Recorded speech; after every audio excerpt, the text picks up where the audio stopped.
In a large metropolis in Southeast Asia, concrete and skyscrapers coexist with corners shrouded in mystery.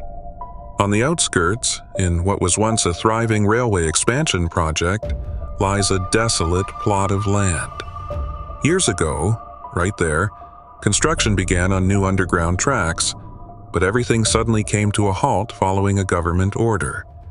Machinery and workers abandoned the site without warning, abruptly sealing off that maze of unfinished tunnels. Over time, rumors circulated about something strange that had remained living in the depths. Some witnesses claimed to have heard nocturnal growls and perceived furtive movements that did not seem human in origin. Nothing was officially documented, and it all remained in the realm of legend. Years later, in 2023, the city took a technological leap with its modern automated train system. The trains traveled the underground lines with sophisticated programming, reducing manual interventions and offering fast service connecting several districts. However, in recent months, strange failures had been reported, causing concern among the control engineers. Bo Sang, head of the Railway Maintenance Department, often appeared before the directors to present reports explaining the source of the malfunctions. In each meeting, the board was dissatisfied, demanding immediate corrections without granting additional funds to improve the program. Bo Sang faced this constant pressure while also dealing with the coldness of his teenage daughter, Janice, who felt that he always paid more attention to work than to his family. That same afternoon, Yi Ling, a woman with a serene demeanor but a history of suffering, was leaving the office with her son Lucas. Since the car accident in which they lost her husband, Lucas had been mute. Nobody understood whether the physical blow or the emotional shock had caused his permanent silence. Yi Ling carried the guilt, replaying again and again how the car flipped over and rolled several times before coming to rest, motionless in the middle of the asphalt. Lucas's father died instantly, and the boy, after barely surviving, never uttered another word. That traumatic experience marked them forever, forging a very deep bond between mother and son. That night, they were planning to catch the last train in the hope of getting home in time to rest. Lucas usually carried with him a small toy car, his greatest treasure and one of the few possessions that reminded him of his father. Yi Ling noticed how tightly he clung to it, but she let him be, considering that this little car was a vestige of their family past and granted him some solace. They barely made it to the station, where the clock showed the service was about to end. An employee warned them that only 2 minutes remained before the last train departed. Yi Ling and the boy hurried and managed to board just before the doors closed. Inside, some passengers were taking advantage of the final route home. Others were simply distracted, looking at their phones. On another platform, the young Janice was waiting for her father, Bo Sang, with whom she was supposed to return. However, a call from the railway central forced him to stay a while longer, reviewing some data. Tired of waiting, Janice decided to take the same train and go back on her own. She boarded without greeting anyone and sat in a corner, putting on her headphones to isolate herself from her surroundings. Meanwhile, Bo Sang realized the train had already left without him or his daughter, and he had a disquieting hunch when his supervisors informed him of yet another system malfunction. As the convoy moved through the tunnels, everything seemed normal until the speed began to increase dangerously. The automatic driver appeared unresponsive, and to the passengers' surprise, the train did not stop at the station where it was scheduled to break. Cries of surprise and confusion echoed through the cars. Yi Ling held Lucas tightly, while the others looked to one another for explanations. Several tried to contact the control room via the emergency intercoms, but there was no reply. In the central control, there was bewilderment. The software indicated that train 152 continued on its route, though it was not registered on any of the main lines. Bo Sang and his colleagues checked maps and cameras trying to find a clue. Suddenly, the signal from the convoy vanished completely, as if the train had ceased to exist. Enraged, the directors rebuked Bo Sang, demanding solutions. Distressed, he ordered a maintenance team to go down into the tunnels to search for the train. But it was to no avail. Reports indicated that the train should be between two nearby stations, yet there was no sign of it. The mystery grew. Meanwhile, the missing train was lurching violently through dark, dusty corridors. Terrified passengers clung to their seats to avoid falling. Some were bruised on their arms and legs as the speed threw them against the walls. After a while, the convoy screeched to a stop in an unknown section. The emergency lights flickered, casting everything in semi-darkness. One passenger, an elderly man, insisted on opening the doors to see what was happening outside, claiming he needed air and could not stand his claustrophobia. Someone discovered a manual mechanism, and after struggling, they managed to pry the door open halfway. The elderly man stepped out with his flashlight on. For a moment, everything was silent. A few seconds passed that felt like an eternity, and suddenly a heartbreaking scream was heard. The passengers rushed to help him, managed to lift his arms and pull him back up with difficulty, and discovered a deep bite wound on his abdomen. Yi-Ling, who had been a nurse, tried to stop the bleeding. The old man, trembling and sweating, uttered incoherent words, insisting that he was attacked by a huge creature with glowing eyes emerging from the darkness. Commotion spread through the cars. Many refused to believe in a monster until terror took hold of everyone.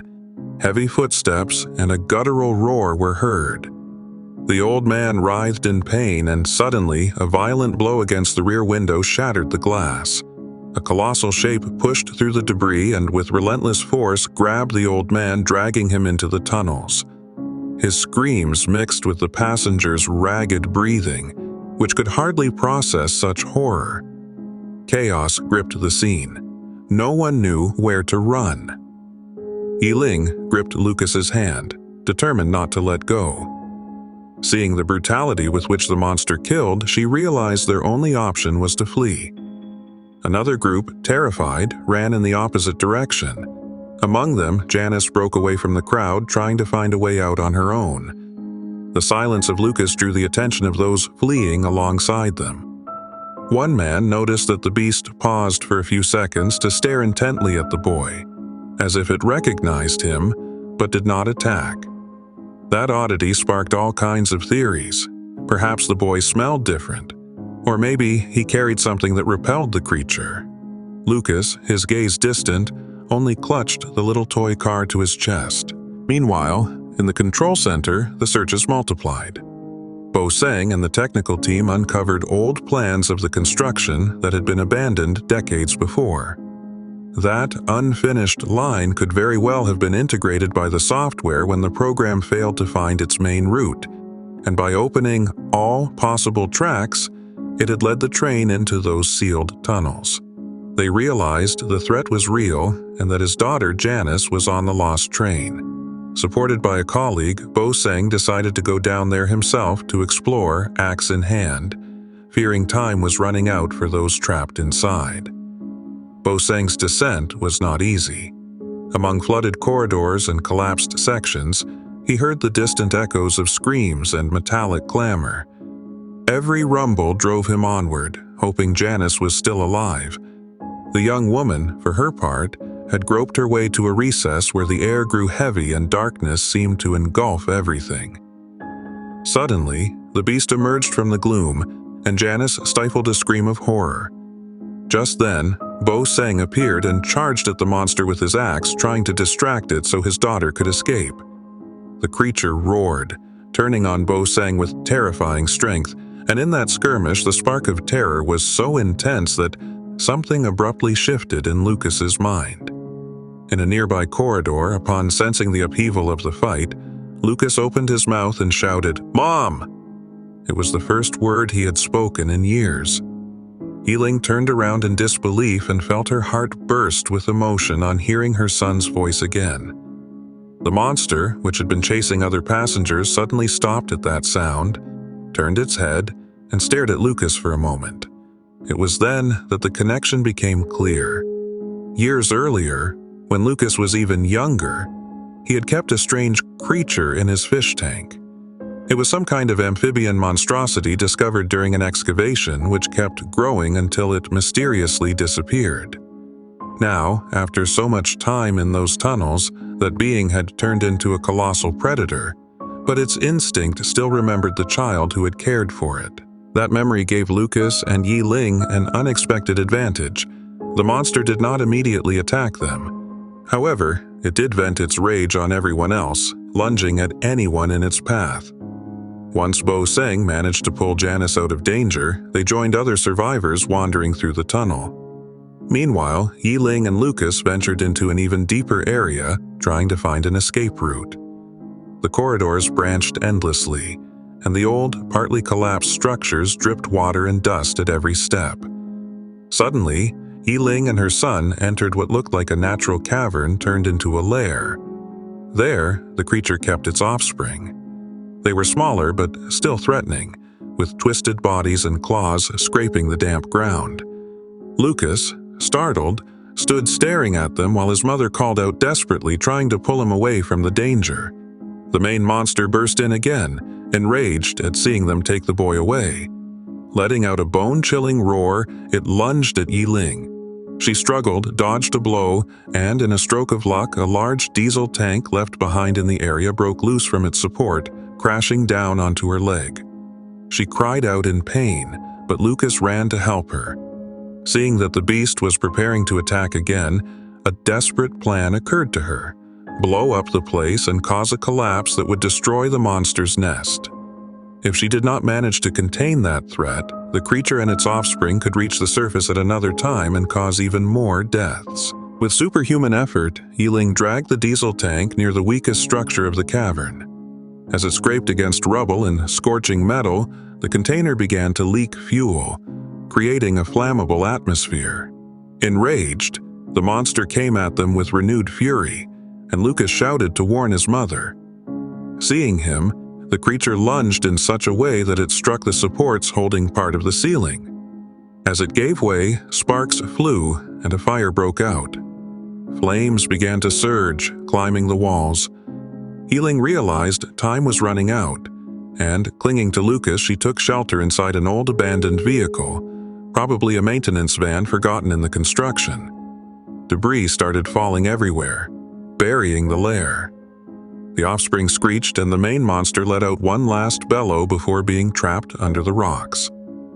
Through the smoke, mother and son stayed hunched down inside the vehicle, hoping to survive. Above, on the surface, Bo Seng, having momentarily lost sight of Janice, managed to connect a walkie-talkie with the control room. He reported the likely location and called for reinforcements. With final authorization, a well-equipped rescue team descended, armed with ropes, powerful flashlights, and emergency supplies. They first found Janice, frightened but unharmed. They then moved toward the tunnels where, according to Bo Seng, the other survivors should be. Tremors and vibrations from the diesel combustion endangered the entire structure. At last, they found the train car and discovered some passengers hiding in shock. Further on, they came upon the half-buried vehicle in which Yi Ling and Lucas were hanging on. They pulled them out, injured but alive. When they finally reached the surface, the fresh air hit the rescued passengers like a gust of life. Yi Ling collapsed without letting go of Lucas's hand, and the young Janice embraced her father, at last closing the emotional distance that had separated them for so long. Around them, emergency medical personnel attended to the wounded. Sirens and alarmed voices filled the air. Once the authorities entered the collapsed cavern, they found the remains of the monstrous creature, surrounded by rubble and fire. No sign of life was left down there. A few weeks passed and a pale sun rose over the devastation. An official version was released. It spoke of a gas leak that supposedly caused an underground explosion, leading to the train accident. No mention was made of the beast or its offspring. The media echoed the official statement, and the vast majority of people never learned the truth of what happened in the tunnels. Only the surviving passengers, Bo Seng, Janice, and a handful of others knew the whole story. A deformed being that apparently had lived in that darkness ever since construction was abandoned. and that recognized in Lucas the boy who had cared for it in his distant childhood.